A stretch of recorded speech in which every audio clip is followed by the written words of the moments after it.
Hello friends, कैसे हैं आप लोग। आज हम लोग पढ़ेंगे बैचलर ऑफ आर्ट्स इन हिंदी यानी इग्नूस में जो भी फ्रेंड्स ग्रेजुएशन हिंदी से कर रहे हैं उनके लिए ये वीडियो बहुत ही यूजफुल है।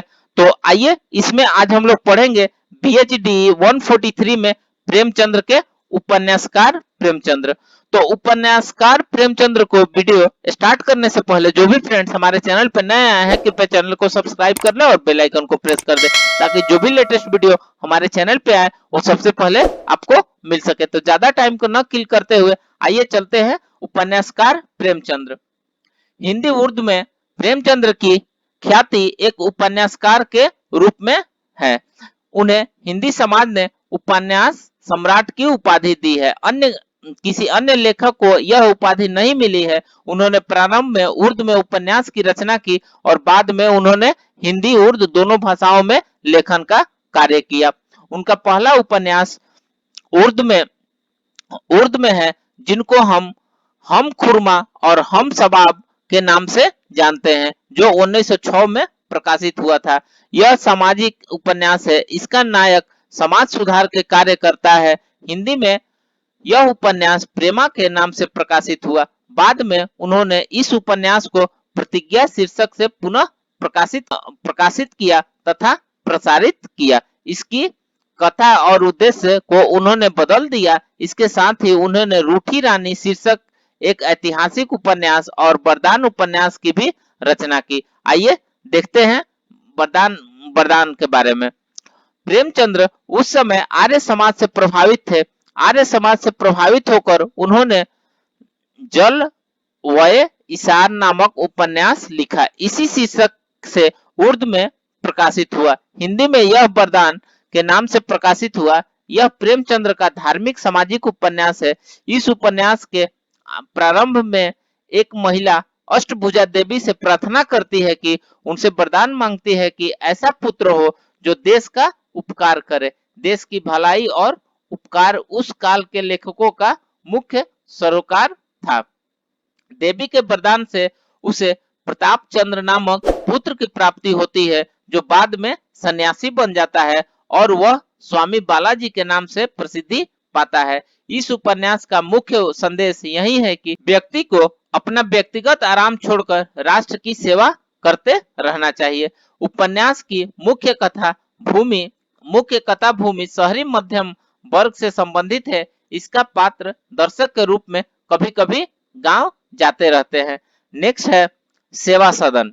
सेवा सदन की रचना बाजारे हुस्न शीर्षक से पहले उर्दू में प्रकाशित हुई। बाद में यह उपन्यास सेवा सदन के नाम से हिंदी में प्रकाशित किया गया। उर्दू में इसका ज्यादा स्वागत नहीं हुआ, लेकिन हिंदी में इस उपन्यास ने धूम मचा दी। उस समय की प्रतिनिधि पत्रिका सरस्वती में इसका प्रशंसा आलोचना प्रकाशित हुई। हिंदी में प्रेमचंद की ख्याति सेवा सदन के रूप में प्रकाशित हुई। अपने उर्दू उपन्यास बाजारे हुस्न का हिंदी रूपांतरण स्वयं प्रेमचंद्र ने किया था।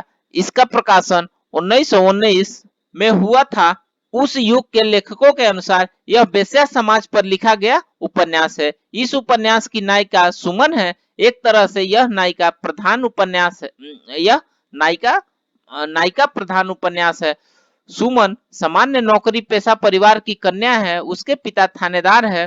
पुलिस विभाग में उस दौर में भी भ्रष्टाचार का बोलबाला था। हालांकि सुमन के पिता इस रिश्वत के भ्रष्टाचार से बचे रहते थे। सुमन बड़ी होती है, उसका विवाह करना है। विवाह के लिए दहेज की व्यवस्था करनी है। पिता अपनी सीमित आय से इतना धन इकट्ठा नहीं कर पाते हैं, इसलिए वे रिश्वत लेने का निर्णय करते हैं। अनुभव नहीं होने के कारण वे पकड़े जाते हैं, उन्हें जेल हो जाती है। अतः सुमन का विवाह विधुर गजाधर से हो जाता है। विवाह के पश्चात सुमन की समस्याएं प्रारंभ होती है। उसे घर में आर्थिक तंगी महसूस होती है। पति पत्नी में तनाव होता है। पति सुमन पर संदेह करने लगता है। कदम कदम पर सुमन के स्वाभिमान को ठेस लगती है। पति उसे एक दिन घर से निकाल देता है। वह पड़ोस में रहने वाले वकील पद्म सिंह के घर चली जाती है। वकील साहब इसे अपने घर में आश्रय नहीं देते हैं और अंततः वह भोली वेश्या के घर पहुंच जाती है। इस तरह वेश्या बन जाती है। इस निजी जीवन के साथ सामाजिक जीवन की कहानी भी चलती रहती है। शहर में वेश्याओं के सुधार का आंदोलन चलता है। वहीं वकील साहब इस आंदोलन के नेता होते हैं। उन्होंने सुमन को एक रात आश्रय नहीं दिया था। इसी उथल पुथल में गजाधर आत्मग्लानि से पीड़ित होकर सन्यासी बन जाता है। अंत में वेश्याओं के लिए एक आश्रम की स्थापना होती है जिसका नाम सेवा सदन रखा जाता है। उपन्यास के अंत में सुमन और गजाधर दोनों मिल जाते हैं और अब वे दोनों मानवता की सेवा करने में लग जाते हैं। देखा जाए तो इस उपन्यास में समाज की स्थिति और नारी के वेश्या बनने की परिस्थितियों का वर्णन किया गया है तथा इस वेश्या समस्या के निराकरण के लिए सेवा सदन की स्थापना की जाती है। सुमन इस उपन्यास की केंद्रीय पात्र है। प्रेमचंद उपन्यासों में सिर्फ कथा नहीं कहते थे, कथा के बीच किसी न किसी सामाजिक राजनीतिक समस्या का चित्रण करते हैं। इसलिए कुछ आलोचकों उन्हें समस्या प्रधान उपन्यासकार कहते हैं। उनके उपन्यासों के केंद्र में चरित्र नहीं होते वरन कुछ ठोस ठोस समस्याएं होती थी। उनके पात्र उन समस्याओं को जीते हैं और उन पर अपने विचार व्यक्त करते हैं। लेखक के रूप में प्रेमचंद्र भी उन समस्याओं पर अपना मत रखते हैं और उन समस्याओं को दूर करने के उपाय बताते हैं। यह उनके उपन्यासों का एक पक्ष है और बहुत महत्वपूर्ण पक्ष है। इसके अलावा भी उनके उपन्यासों में सामाजिक जीवन, पात्र, घटनाएं, उद्देश्य सब होते हैं जो उस रचना के महत्वपूर्ण कलाकृति बनाते हैं। भारतीय सेवा सदन की मुख्य समस्या भले ही वेश्या समाज हो, परंतु इसमें प्रेमचंद्र ने भारतीय परिवारों में स्त्री की स्थिति, स्त्री पुरुष संबंधों की असमानता, दहेज जैसी परंपराएं, मध्य वर्गीय जीवन के सामाजिक राजनीतिक क्रियाकलाप आदि सभी का चित्रण किया है। इस उपन्यास की समीक्षा उस समय के महत्वपूर्ण आलोचक पद्म सिंह शर्मा तथा रामदास गौड़ ने की थी। हिंदी समाज ने उत्साह पूर्वक इस उपन्यास का स्वागत किया तथा उनके अगली उपन्यास की प्रतीक्षा करने लगे। अवध उपाध्याय प्रेमचंद्र का सर्वश्रेष्ठ उपन्यास सेवा सदन को ही मानते हैं। आइए नेक्स्ट देखते हैं प्रेमाश्रम। सेवा सदन के बाद किसान जीवन से संबंधित उपन्यास प्रेमाश्रम 1922 में प्रकाशित हुआ। इसकी रचना असहयोग आंदोलन से पहले हो गई थी। असहयोग आंदोलन के पश्चात प्रेमचंद्र के दृष्टिकोण में परिवर्तन हो गया था। इसके बाद प्रेमचंद्र मानने और लिखने लगे कि अंग्रेजी राज किसानों का सबसे बड़ा शत्रु है। प्रेमाश्रम में वे यह मानते थे कि जमींदार वर्ग की हस्ती मिट जाने वाली है। इस उपन्यास के मूल में जमींदारी समस्या है। इस उपन्यास में ज्ञान शंकर और प्रेम शंकर दो पात्र हैं। ज्ञान शंकर जमींदार है तथा प्रेम शंकर जमींदार से दूर हटकर किसानों के लिए प्रेमाश्रम की स्थापना करता है। इस उपन्यास का नायक कोई एक पात्र नहीं है वरन लखनपुर गांव के सारे किसान नायक है। उपन्यास के अंत में ज्ञान शंकर का पुत्र माया शंकर जमींदारी से इस्तीफा दे देता है और अब किसान खुशहाल है। इसी में प्रेमचंद्र ने नए और पुराने जमींदारों की तुलना भी की है। नया जमींदार जमींदारी को लाभ की दृष्टि से देखता है जबकि पुराना जमींदार इसे प्रतिष्ठा और परंपरा की दृष्टि से देखता था। आइए नेक्स्ट आते हैं रंगभूमि। इसके बाद उनके उपन्यास रंगभूमि का प्रकाशन हुआ। यह असहयोग आंदोलन के स्थगित होने के बाद लिखा गया था तथा सन 1925 में प्रकाशित हुआ। इसे आलोचकों ने महाकाव्यात्मक उपन्यास की संज्ञा दी। प्रेमचंद्र की जीवनी लेखक अमृत राय ने लिखा है कि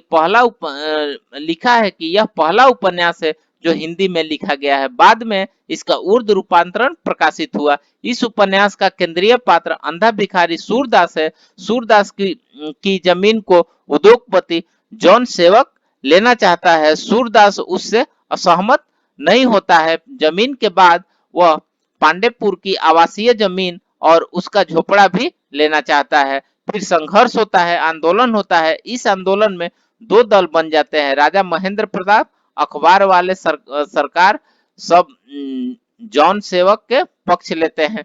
विनय और सोफिया सूरदास का समर्थन करते हैं और अंत में सूरदास मारा जाता है।